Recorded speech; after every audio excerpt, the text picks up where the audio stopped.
Doctor బత్తాస్ల నాయుడు గారికి నమస్కారం అండి. ఒరిజినల్ పేరుతో మాట్లాడే హక్కు నీకు ఎవరిచ్చారు? భక్తవత్సల నాయుడు అని పిలిచే ధైర్యం నీకు వచ్చిందంటే. డాక్టర్ మోహన్ బాబు గారికి నమస్కారం. మళ్ళీ డాక్టర్ కూడా స్టూడెంట్స్కి సంబంధించిన ఫెసిలిటేషన్ చాలా బాగా ఇచ్చారు. అవును, మీరు ఇప్పుడు వచ్చింది సన్ ఆఫ్ ఇండియా సినిమా గురించి మాట్లాడకొచ్చారా? ఎన్ని ప్రభుత్వాలు మారినా ఎంతమంది వచ్చినా ప్రజలు సఫర్ అవుతూనే ఉన్నారని ఈ సినిమా చూపిస్తోందంటారా మీ ఉద్దేశ ప్రకారం? ప్రజలదే తప్పు అంటాను. ఏమిటి తప్పు మోహన్ బాబు గారు అంటే, క్రమశిక్షణ లేకుండా ఉన్నాం అనుకోండి, పిల్లలు ఎలా ఉంటారు? ఒక మంచిని ముక్కుసూటిగా చూపిస్తే సినిమాలో యాక్సెప్ట్ చేయగలిగే ప్రజలు మనకున్నారంటారా? ఈ సినిమా మీరు ఒక సాహసం చేశారని అనుకోవచ్చా? ఒక లారీ క్లీనరు ఒక అమ్మాయిని రేప్ చేస్తే వెంటనే ఎన్కౌంటర్ చేస్తారు. అదే బడాబాబులు వాళ్ళకు పుట్టిన బుడ్డబాబులు రేప్ చేస్తే 24 ఏళ్ళైనా న్యాయం జరగదు జరగదు జరగదు. సినిమా లాస్ట్లో అందులో ఉండే ఒక మోరలో ఒక నీతో చూపిస్తారు, కానీ మీరు సినిమా అంతా ఒక మంచిని, సొసైటీలో జరిగే ప్రతి చెడుని మీరు చూపించుకుంటూ పోతే ఇది కమర్షియల్గా హిట్ అవుతుందా అనేది. 100 సినిమాలు చదువుతున్న 99 సినిమాల్లోనూ ముద్రలు ఉన్నాయి. ఏది అది లేకుండా మనం ఏమైనా శ్రీరామచంద్ర సినిమా తీస్తున్నామా? ఇళయరాజా గారి చేత మీరు ఆ గద్యం పాడి వినిపించినప్పుడు ఆయనే అమ్మ బాబోయ్ దీనికి నేను సంగీతం ఎలా సమకూర్చగలను అని అన్నారు ఆయన ఆ వీడియోలో. జయ జయ మహావీర మహాధీర ధౌరేయ దేవాసుర సమర సమయ సముదిత నిఖిల నిర్జర నిర్ధారిక నిర్వధ మహాత్య. ఆయన సాక్ష్యం కానిది ఏంటి? యాజ్ ఆన్ టుడే మీరు ఒక అహంభావి అని, ఒక అహంకారి అని అనుకుంటున్న చాలా మందికి మీరు ఎంత కష్టపడితే ఈరోజు ఈ స్టేజ్కి వచ్చారని చూపించారనుకున్నాను. నా కష్టాలు చెబితే నువ్వు ఆత్మహత్య చేసుకుని చచ్చిపోతావు. అటువంటి కష్టాలు పడ్డాను. నువ్వు పొగరుగా ఉంటే నీకంటే ఎక్కువ పొగరు కలిగిన వాడిని. నువ్వు డబ్బు ఉందని అహంకారం చూపిస్తే నీకంటే ఎక్కువ డబ్బు ఉందని చూపించే అహంకారం నీకు ఎందుకు తరమించాలి? రాజ్యాంగం కొత్తది కావాలి అని చెప్పలేదుగా. తప్పు చేసిన వాడు బయట ఉన్నాడు, తప్పు చేయని వాడు లోపల ఉన్నాడు. అది జరగకుండా ఉండాలంటే ప్రైవేట్ జైలు కావాలి. శ్రీరామ అని రాసిన ప్రతి ఇటుక మీద ప్రమాణం చేసి చెప్తున్నాను, ఈ సొసైటీలో దొంగ నా కొడుకుల్ని, క్రిమినల్ నా కొడుకుల్ని ఏరిపారేయాలి అని చెప్పాను.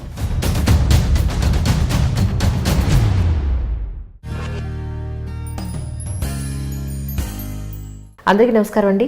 ఈనాటి నా ఈ కార్యక్రమంలో నా గెస్ట్ ఎవరు అని అంటే పద్మశ్రీ అవార్డు గ్రహీత డాక్టర్ మోహన్ బాబు గారు విత్ us రైట్ నౌ. డాక్టర్ బత్తాస్ల నాయుడు గారికి నమస్కారం అండి. భక్తవత్సల నాయుడు ఎప్పుడూ కదా, అయినా మాత్రం మీ ఒరిజినల్ పేరుతో మొదలు పెట్టడం ఒరిజినల్ పేరుతో మాట్లాడే హక్కు నీకు ఎవరిచ్చారు? ఇవ్వలేదంటారా? ఇవ్వాల. ఎందుకంటే మా నాన్నగారు పెట్టిన పేరుని సార్ మా గురువు గారు మార్చేశారు. ఓకే. భక్తవత్సల నాయుడు అని పిలిచే ధైర్యం నీకు వచ్చిందంటే అయితే క్షమించాలి. అలా అయితే డాక్టర్ మోహన్ బాబు గారికి నమస్కారం. మళ్ళీ డాక్టర్ కూడా డాక్టర్ కూడా అవుతా మధ్యలో వచ్చినట్టు. సరేనవే చెప్పమ్మా. మీరు రావడానికి ముందే మీ ఇంట్రడక్షన్ చెప్పేశాను నేను. మీరు వచ్చాక నేను చెప్పలేనేమో అని భయంతో ముందే చెప్పేశాను. భయం ఏం లేదు, నేను చూస్తే నాకు భయం వేస్తున్నాను. నిజంగా మిమ్మల్ని ఇంటర్వ్యూ చేయగలిగే అదృష్టం ఒక సీనియర్ జర్నలిస్ట్గా నాకు దొరకడం చాలా సంతోషంగా ఉంది సార్. చాలా రోజుల నుంచి అడుగుతున్నాను, బట్ కానీ ఈ సినిమా పుణ్యమా అని నాకు ఈ అవకాశం దొరికింది. That's really thank you so much sir once again. ఇంకొక మాట కూడా మీ దగ్గర నేను తీసుకుంటాను ఎండ్ ఆఫ్ ది ఇంటర్వ్యూలో. ముందైతే సన్ ఆఫ్ ఇండియా సినిమా గురించి మనం మాట్లాడదాం సార్. సన్ ఆఫ్ ఇండియా సినిమాకి సంబంధించి కథ పట్టుకొని మీ దగ్గరికి వచ్చినప్పుడు అందులో ఏ పాయింట్ నచ్చి మీరు ఈ సినిమాకు ఒప్పుకున్నారు అంటే ఏం చెప్తారు? ఒక పాయింట్ అంటే చెప్పలేను. కథ విన్న వెంటనే ఎస్ ఈ సినిమా నేను తీస్తాను రతనబాబు అని చెప్పాను. అంత మంచి విషయం ఉన్న కథ. ఒకటి సింగిల్ పాయింట్ కాకుండా 4-5 పాయింట్లు. నాకు పర్ఫార్మెన్స్కు వాల్యూ ఉంది, డైలాగ్ చెప్పడానికి అవకాశం ఉంది, ఎన్నో రకరకాలుగా. అంటే నాకు మనసులో ఉన్నటువంటి పాత్ర నచ్చింది, వెంటనే చేస్తాను. ఫ్రమ్ ద బిగినింగ్ నుంచి యాజ్ ఆన్ టుడే వరకు మీ సినిమాలు చూస్తే మీ సినిమాల్లో ప్రతి సినిమాలోనూ పవర్ఫుల్ డైలాగ్స్ ఉంటాయి. ఇందులో కూడా ప్రజెంట్ సొసైటీ గురించి, ప్రభుత్వం గురించి, అన్యాయం గురించి, సామాజిక ప్రజల గురించి కూడా మీరు మాట్లాడడం జరిగింది. టీజర్లో నేను చూశాను. సో నిజానికి ఎన్ని ప్రభుత్వాలు మారినా ఎంతమంది వచ్చినా ప్రజలు సఫర్ అవుతూనే ఉన్నారని ఈ సినిమా చూపిస్తోందంటారా మీ ఉద్దేశ ప్రకారం? అంటే ప్రజలు చాలా మంచివాళ్ళు, ప్రజలదే తప్పు అంటాను. ఏమిటి తప్పు మోహన్ బాబు గారు అంటే, ఎక్కువ శాతం ఒక గ్రామంలో 100 మంది ఉంటే 100 మందిని చెడ్డగా చెప్పలేం. కనీసం 90 మంది అయినా డబ్బు తీసుకుని ఓటేస్తున్నారు. ఇద్దరి దగ్గర తీసుకుంటున్నారు, 5 మంది దగ్గర తీసుకుంటున్నారు, 5 మంది దగ్గర తీసుకుని ఓటేస్తున్నారు. ఎప్పుడైతే డబ్బు తీసుకుని ఓటేసామో ఆ రోజు నీ హక్కును కోల్పోయావు, నీ కష్టం తీరదు, నువ్వు అలాగే ఉంటావు. నీళ్ళు ఉండవు, కరెంట్ ఉండదు, రోడ్లు ఉండవు, డెవలప్ అవ్వదు,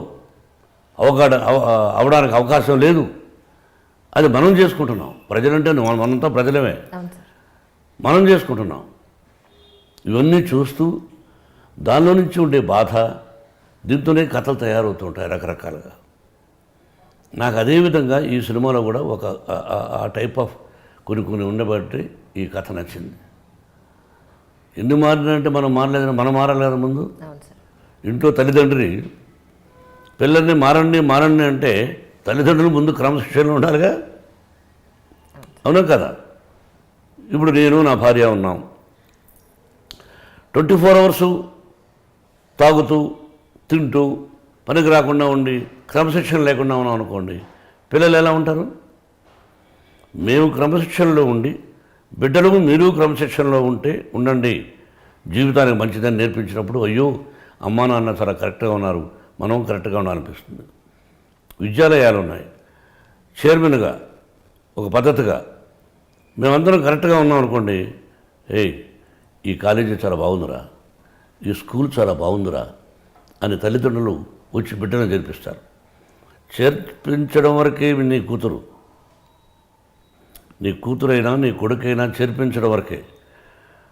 అక్కడ చేరిన తర్వాత వాళ్ళు నా కూతుర్లు, నా కొడుకులు, నా కుమారులు, దట్స్ ఆల్. ఆ విధంగా ఉండబట్టే కదా నువ్వు అమ్మాయిని చేరుస్తున్నావు, నీ కుమారుని చేరుస్తున్నావు. ఆ క్రమశిక్షణ తీసుకురాగలగాలి. అంటే ఎవరు? లీడర్ కరెక్ట్గా ఉండాలి. నీకు అర్థమైందమ్మా? అవును సార్. అదే సార్, ఇప్పుడు లాస్ట్ టైం నేను కూడా కొంతమంది విద్యార్థులు చెప్తే విన్నానంటే అక్కడ చాలా మంచి గ్రంథాలయం ఉందని, అలాగే అక్కడ మీరు స్టూడెంట్స్కి సంబంధించిన ఫెసిలిటేషన్ చాలా బాగా ఇచ్చారు. అవును, మీరు ఇప్పుడు వచ్చింది సన్ ఆఫ్ ఇండియా సినిమా గురించి మాట్లాడకొచ్చారా? లేదు సార్, ఈ మాట తీసేసుకుని అప్పుడు మళ్ళీ ఇంటర్వ్యూలోకి దాని గురించి తర్వాత చెప్తాను. ఇప్పుడు సన్ ఆఫ్ ఇండియా సరే, మధ్యలో నేను చెప్పచ్చు.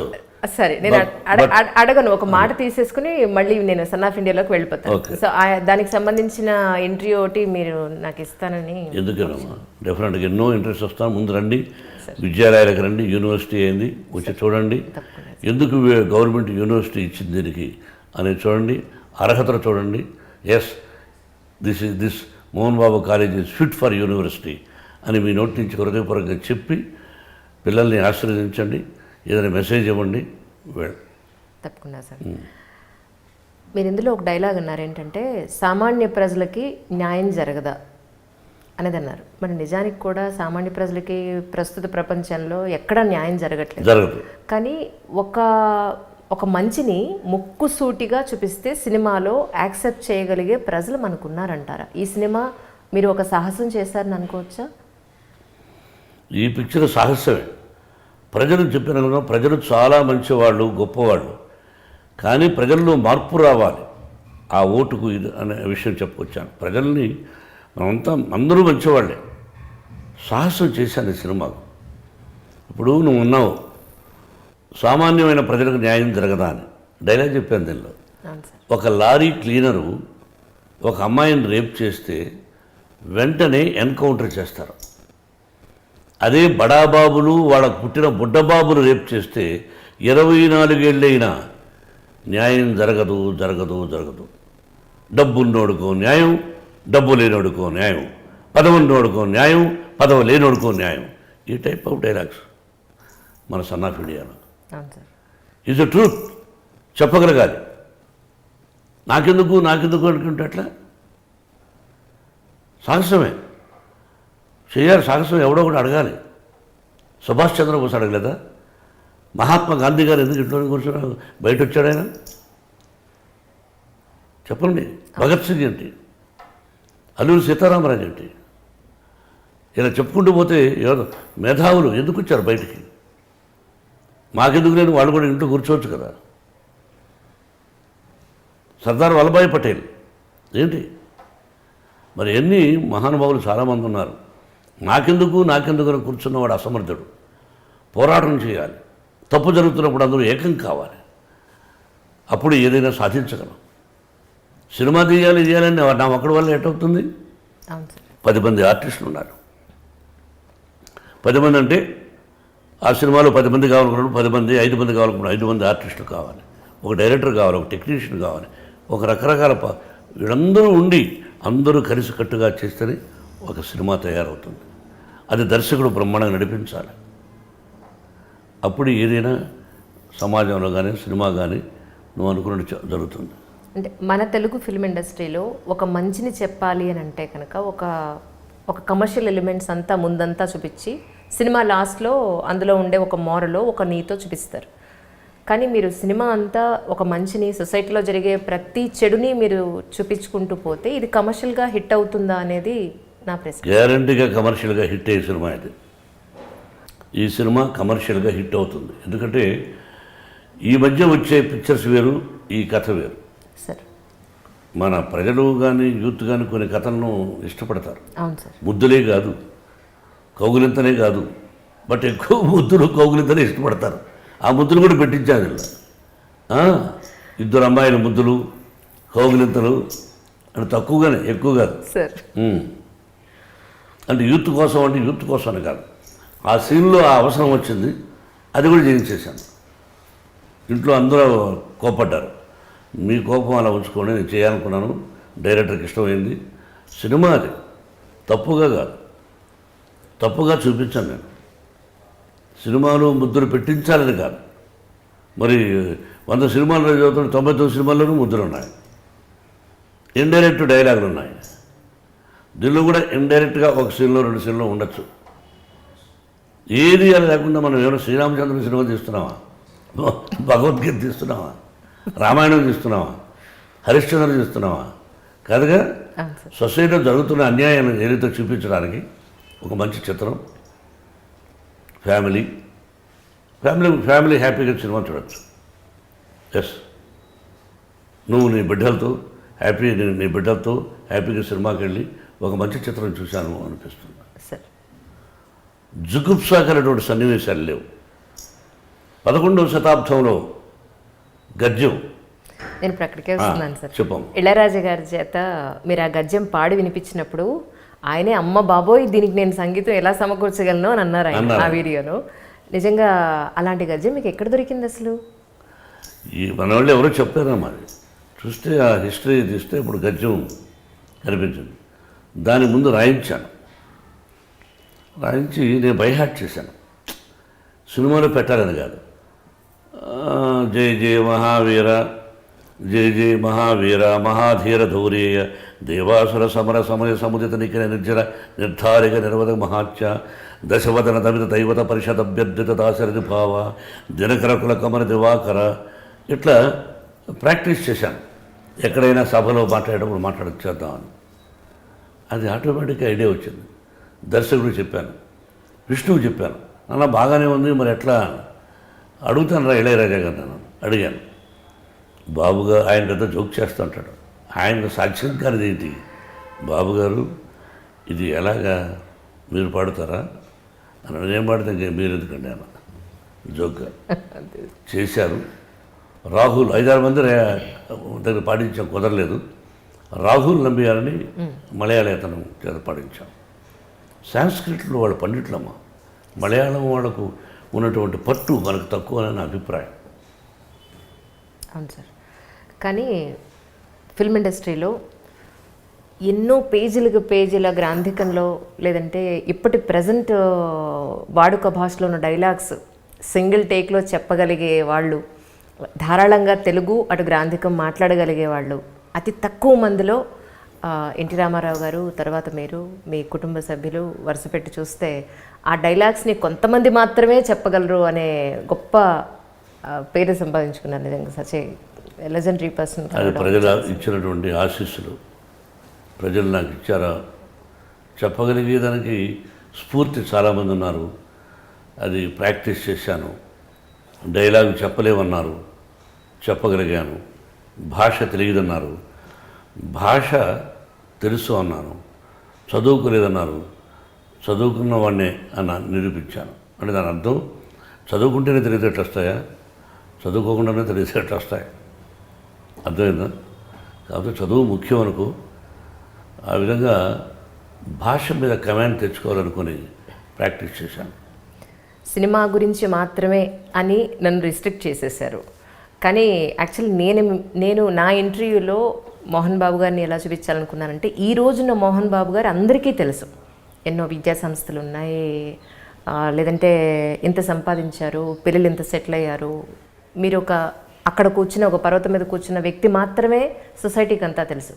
నేను ఈ స్థాయికి రావడానికి మీరు ఎంత కష్టపడి పైకొచ్చారనేది నా ఇంటర్వ్యూలో నేను చూపించాలనుకున్నాను. మరి నన్ను మాత్రం రిస్ట్రిక్ట్ చేసేసారు. యాజ్ ఆన్ టుడే మీరు ఒక అహంభావి అని, ఒక అహంకారి అని అనుకుంటున్న చాలామందికి మీరు ఎంత కష్టపడితే ఈరోజు ఈ స్టేజ్కి వచ్చారని చూపించాలనుకున్నాను. నా కష్టాలు చెబితే నువ్వు ఆత్మహత్య చేసుకుని చచ్చిపోతావు, ఏం చేస్తావు, చచ్చిపోతావు. అటువంటి కష్టాలు పడ్డాను. నాకెవ్వరూ సహాయం చేయలేదు. భగవంతుడి సహాయం, నా తల్లిదండ్రుల ఆశీస్సులే ఈ స్థానానికి తీసుకొచ్చాయి. సహాయం అంటే ఒక మంచికి చెడ్డకు అన్నీ నేనే. నటుడిగా పరిచయం చేసేసాడు దాసనారాయణ గారు. ఆ తర్వాత దారిలో నాకు నేనుగా టాలెంట్ ఇంప్రూవ్ చేసుకుంటూ, ఆ తర్వాత మార్గంలో ఎంతోమంది దర్శకులు, సాంకేతిక నిపుణులు, తోటి నటుల సహాయ సహకారాలు, అంటే కోఆపరేషన్. బట్ నేను ఏకాకిని. నేను 10 మందికి సహాయం చేస్తుంటాను, నాకెవరు సహాయం చేయరు. ఒక గొప్ప ఋషి ఇంటికి వచ్చారు. ఆయన ఆకులు అట్లా అంటే పళ్ళు అరగదుంటుండే ఆయన. అటువంటి గొప్ప వ్యక్తి ఋషి ఇంటికి వచ్చి హిమాలయాల దగ్గర నుంచి అలా కూర్చొని మౌనంగా మీకు ఎవరూ లేరు అన్నాడు. ఏకాకి మీరు అన్నాడు. కొన్ని సంవత్సరాల ముందు. ఎలా సార్ మీరున్నారు, ఏం చూసి వచ్చారు నా దగ్గరికి? ఆ భగవంతుడు ఉన్నాడు, నా తల్లిదండ్రులు ఉన్నారు, వాళ్ళ ఆశీస్సులే నన్ను నడిపిస్తున్నాయి, మీరు ఆశీస్సులు అందజేయండి చాలు అన్నాను. అలాగే పోరాటం. ఇంతకుముందు పొగరు అన్నావు. నువ్వు పొగరుగా ఉంటే నీకంటే ఎక్కువ పొగరగలిగిన వాడిని. నువ్వు డబ్బు ఉందని అహంకారం చూపిస్తే నీకంటే ఎక్కువ డబ్బు ఉందని చూపించే అహంకారమే. ఆకల్లో నుంచి వచ్చాయి అన్నీ. నీ పొగరు నీ దగ్గర, నా పొగరు నా దగ్గరే ఉంచుకుంటా. నువ్వు నా దగ్గర పొగరు చూపించావనుకో, నీకంటే ఎక్కువ చూపిస్తా. నువ్వు సౌమ్యంగా ఉంటే నేను సౌమ్యంగా ఉంటా. నీకు నేను ఎందుకు తల ఉంచాలి? ఏం చేస్తావు? చంపేస్తావా? చంపేస్తావు? ఎంతమంది చంపుతావు? ఎంతమంది చంపుతావు? నేను కూడా చంపేస్తాడు దేవుడు. ఆ రోజు దిక్కు మొక్కు ఉండదు. అంత అహంకారం పనికిరాదు మనిషికి. నీ అహంకారం వల్లనే నాకు అహంకారం వచ్చింది, నీ పొగరు వల్లనే నాకు పొగరు వచ్చింది. అంతే తప్ప ఏముందని చూసుకొని పొగరుతో ఉండాలి. నేను డబ్బులోనూ గొప్పవాడిని కాదు, భగవంతుడి కంటే గొప్పవాడు మనందరం. We are instrumental. వేదాంతం కాదు మాట్లాడేది. వయసు వచ్చే కొందుకి ఇవన్నీ మాట్లాడాలనిపిస్తాయి. డబ్బు డబ్బు డబ్బు డబ్బు అంటే ఎంతవరకు కావాలి? డబ్బు కావాలి, అవసరాలకు డబ్బు కావాలి. ఒక మంచి ఇల్లు కావాలంటే డబ్బు కావాలి, మంచి కారు కావాలంటే డబ్బు కావాలి. మితిమీరిన డబ్బు ఏం చేస్తుంది? తింటావా? బంగారు ఇడ్లీ తింటావా?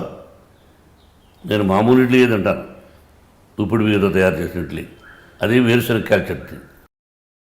మరి బంగారు ఇడ్లీ తినాలిగా. అన్నీ కావాలి, మితిమీరి ఉండకూడదు. భోజనం చేస్తున్నప్పుడు తృప్తిగా భోంచేయాలి. మితిమీరి తింటే వామిటింగ్ వస్తుంది. అర్థమైందా? నేను చాలామందిని చూసి ఆశ్చర్యపోతుంటాను. మనం అడగకుండానే, సార్ ఈయనకు ఒక 20,000 ఎకరాలు ఉంది సార్, ఈయనకు 10,000 ఎకరాలు ఉంది సార్, ఇలా చెప్తుంటారు. మనం అడగల. ఎప్పుడో సరదాగా కూర్చున్నప్పుడు సార్ వినా సమానం XYZ నమస్కారం అండి, వారికి ఒక 10,000 ఎకరాలు ఉందండి, నేను ఇతను చచ్చిపోతే 10,000 ఎకరాలు పుడుస్తారా అని నేను అనుకుంటూ ఉంటాను. నేను అడిగేవాడు, నీ ఆస్తిని నేను ఎందుకు అడుగుతాను, నాకు అవసరం ఏంటి? మరణం సంభవించినచో అది ఎప్పుడు ఎక్కడ ఇలా తెలియదు. మరి నీ ఆస్తులను ఎక్కడ దాచిపెట్టుంటావు? ఎక్కడుంటాయి? పాపపు సొమ్ము పరుల పాలు, పాపం చేసిన సంపాదన పరుల పాలైపోతుంది. నాది అనుకున్నది నీది కాదు. అన్నీ అబ్జర్వ్ చేస్తున్నాడు. ఇప్పుడు మనందరం మాట్లాడేది కూడా ఈ టైంలో ఇలా కలవాలనే భగవంతుని నిర్ణయం ఉన్నాయి. ఇన్ని సంవత్సరాలు నువ్వు ఎప్పుడెప్పుడో అనుకున్నావు, రాష్ట్రీయం ముందనుకున్నావు, కరోనా ముందనుకున్నావు, మళ్ళీ రమ్మన్నాను.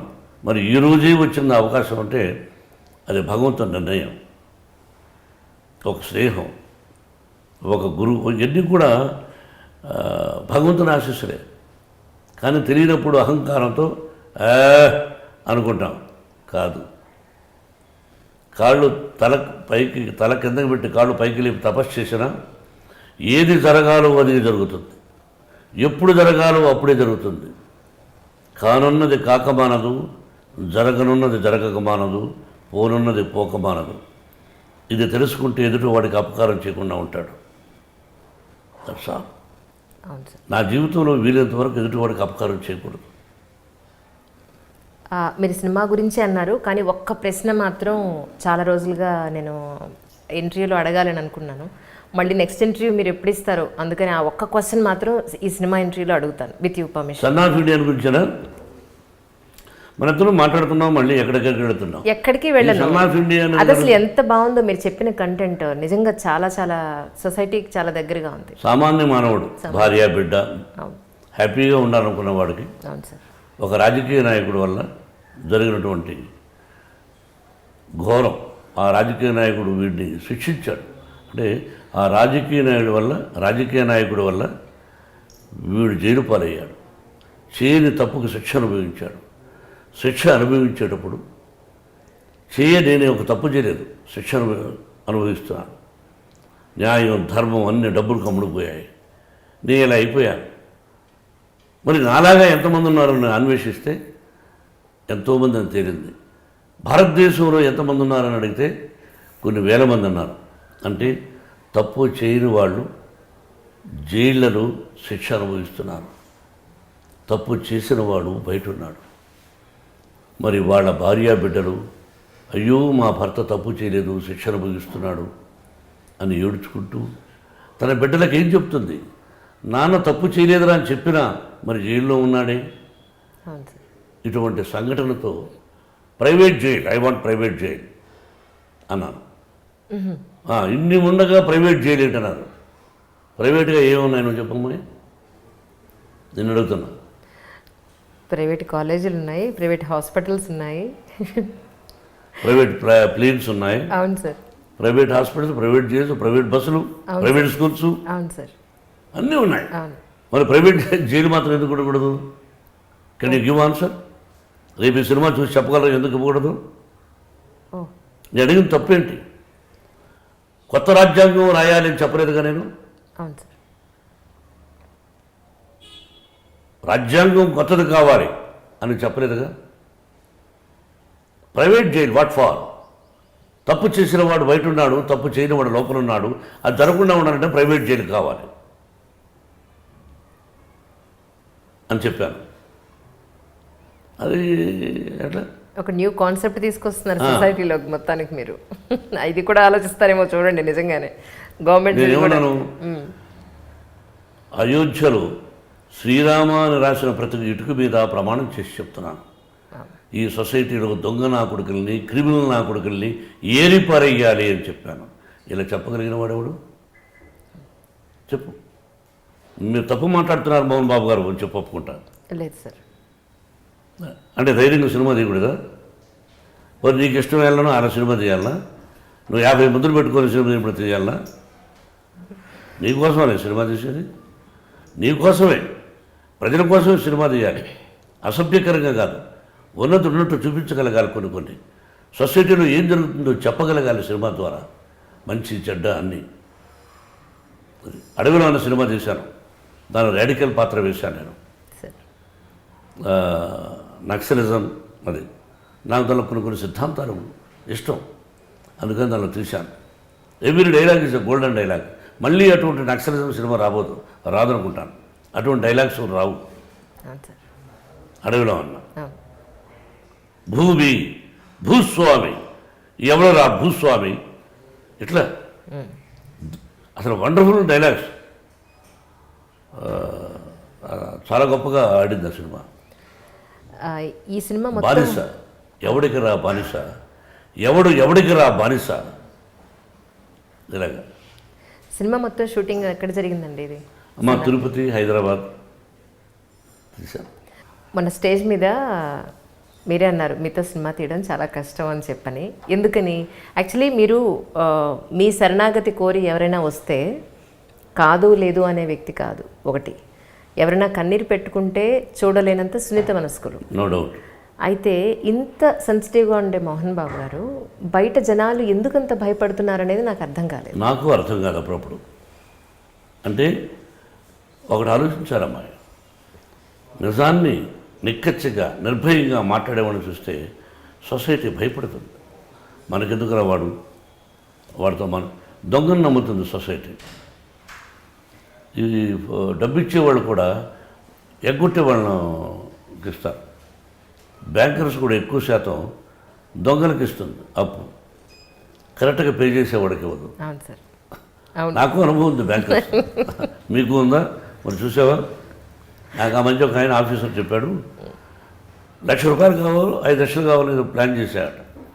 అన్ని పేపర్స్ ఇచ్చినా కూడా దాదాపు 6 మాసాలు తిప్పాడట. ఆయన ఒక ఆఫీసర్ అయిన తర్వాత బ్యాంకుకి వెళితే మీకు ఎంత అప్పు కావాలి సార్ అని అడిగారట. 24 అవర్స్లో శాంక్షన్ చేస్తాం సార్ అంటే వాడు పొజిషన్ చూసి. ఇటువంటి సంఘటనలు ఉన్నాయి. అవును సార్. అవును. ఈ పూర్తి సన్ ఆఫ్ ఇండియా సినిమా గురించి ప్రేక్షకులకు మీరు ఏం చెప్పదలుచుకున్నారు సార్? ప్రేక్షకులకు నేను ఏం చెప్పదలుచుకున్నాను, పిక్చర్లో చూపించాను, అది చూస్తారు. Every dialogue is different. కులాల గురించి చెప్పాను, మనందరం కలిసి ఉండాలి, ఎవడరా కులం కనిపెట్టిందని అథెంటిక్గా చెప్పాను. మనకు ఋషీశ్వరులు ఎవరెవరు ఎలా పుట్టారు, వాళ్ళే అలా ఉన్నప్పుడు, ఇలా జరిగినప్పుడు మరి మనమంతా కులాల గురించి మాట్లాడుకోవడం, కొట్టుకోవడం చాలా మూర్ఖత్వం అని కూడా చెప్పాను. ఈ జనరేషన్ లివింగ్ టుగెదర్ ఇష్టపడుతున్నారు, దాని గురించి డైలాగ్ చెప్పాను. నన్ను అడుగుతుంది ఆవిడ, ఏమంటే మీరు పెళ్లి, నాకు లివింగ్ టుగెదర్ ఇష్టం అని చెప్పాను. సినిమాలో బయట కాదు సార్. ఇది థియేటర్లోనే రిలీజ్ చేస్తున్నారా లేకపోతే ఓటీటీకి కూడా మీరు రిలీజ్ చేసేవారు? అది విష్ణువు తెలియాలన్నమాట. Okay. Cinema February 18th release. Yes sir. So కాంపాక్ట్గా రిలీజ్ చేస్తున్నాను. విపరీతంగా ఓన్లీ 500 థియేటర్లు, 600 థియేటర్లు ఇట్లా కాకుండా ఓన్లీ లిమిటెడ్ థియేటర్స్, అక్కడక్కడ లిమిటెడ్ థియేటర్స్ రిలీజ్ చేస్తున్నాను. ఎందుకని సార్ అలా చేద్దాం? ఎందుకు 500 థియేటర్లు, 700 థియేటర్లు? ఇప్పుడు విష్ణు సినిమా ఉంది, రేపు తీబోయే సినిమా, దాన్ని రిలీజ్ చేయొచ్చు 1000 థియేటర్లు కూడా. ఈ సినిమా ఒక టైప్లో తీసాం, కాంపాక్ట్గా ఆడితే చాలు నాకు అనిపించి. డైమండ్ బాబు గారి మీద, డైరెక్టర్ మీద మీకున్న నమ్మకం ఏమిటి? యాక్చువల్లీ అతని మీద మంచి అభిప్రాయం ఏంటో, లోగడ మన సినిమాలు రాశాడు ఆయన డైలాగ్. ఒక మంచి దర్శకుడు, మనమే పరిచయం చేసినట్టు లెక్క. అంతకుముందు చేశాడు గుర్తులేదు కానీ, అలాగే డైలాగులు కూడా మంచిగా రాస్తాడు. It's a good writer. ఇందులో మ్యూజిక్ గురించి కానీ, పాటల గురించి కానీ చెప్పేశాను, ఇళయరాజా గారి గురించి. టోటల్గా ఎన్ని పాటలు ఉన్నాయి సార్ ఇందులో? ఒకటి. ఓ, మీరు ఏదైతే గజ్జె ఉన్నారో గజ్జెం. అలాగే రీ రికార్డింగ్ కూడా చాలా అద్భుతంగా వచ్చేసారమ్మా. ఆయన మాస్టర్, ఆయన పేరే మాస్టర్ ఇళయరాజా గారు. రీ రికార్డింగ్ మాత్రం చెప్పుకొని చూస్తేనే వినవింపుగా, సొంపుగా బ్రహ్మాండంగా ఉంటుంది. ఒక్క పాయింట్, అమ్మ గురించి నేను ఒక వీడియోలో చూశాను. మీ అమ్మగారికి అప్పుడు ఎంత కష్టపడి పిల్లల్ని పెంచారో, ఎంత దూరం నడుచుకుంటూ వెళ్ళారు అని చెప్పని. అమ్మ గురించి మీ మాటల్లో ఒకటి చెప్తే. ఏం చెప్పాలి? మా అమ్మాయి జన్మనిచ్చిన తల్లి. ఏం చెప్తాం? ఎన్ని జన్మలు ఇచ్చినా తల్లి రుణం తీరదు. అందులో మా తల్లి చెవులు వినిపించవు. మా మాటలు నేను అమ్మా అని పిలవగలను, కానీ ఆవిడ బిడ్డ అనడానికి టైక్స్ టైం, చదువుకోలేదు. ఇక అదొక సెంటిమెంట్. 5 మంది బిడ్డలను పెంచింది మహాతల్లి. నా సినిమా చూసి అర్థం చేసుకోగలదు, కానీ డైలాగ్ అర్థం చేసుకోలేదు. ఓహో ఇది ఇట్లా ఏదో ఊహించుకోలేదు. కానీ భగవంతుని నిర్ణయం. తల్లిదండ్రుల ఆశీస్సులు కావాలి. ప్రతిరోజు ఏ గుడికి వెళ్ళక్కర్లే, పితృదేవతలకు నమస్కారం చేసుకుంటుంటే చాలు. నేను నేర్చుకున్నాను. పితృదేవతలారా నమస్కారం అనుకుంటే చాలు. ఇక ఏ దేవుడు ఏ గుడి అక్కర్లేదు. నేను రాయలసీమ రామన్న చౌదరిలో చెప్పాను, సార్ ఒక దేవుడు వరాలు ఇవ్వడని చెప్తే ఎవడు ఆ గుడి మెట్లు కూడా ఎక్కడది. అవును. దేవుడు ఇప్పుడు వినాయక చవితి దేవుడు పులిహోర ఒక 12 వెరైటీస్ పెడతాం. అవును సార్. సామాన్య మానవుడు కూడా ఒక 5-6 వెరైటీలు పెడతాడు. పులిహోరని, పెరుగన్నం అని, చిన్న 5-6 అన్నం పెట్టుకుంటాడు. మనం ఒక్కటి పెడతాడు. దేవుడు తింటాడని తెలిస్తే బెల్లపు చెక్క కూడా బెటర్రా. నీకేమి తినాలని కోరుకుందో అవి నువ్వు దేవుడి ముందు పెడతావు. అంత తప్ప ఇది కూడా చెప్పాను. గుండు కొడితే వెంట్రుకలు మొలవు అని చెప్పు, ఒక్కడు కూడా గుండు కొట్టాడు. కరెక్ట్. ఇవన్నీ నిజం. మనుషులు స్వార్థపరులు, వాళ్ళ కోసం మాత్రమే ఆలోచించి ఏ పనైనా చేస్తూ ఉంటారు. ప్లీజ్ సార్, నిజంగా ఈ సన్ ఆఫ్ ఇండియా సందర్భంగా మిమ్మల్ని కలవడం, మీతో ఒక మంచి కాన్వర్సేషన్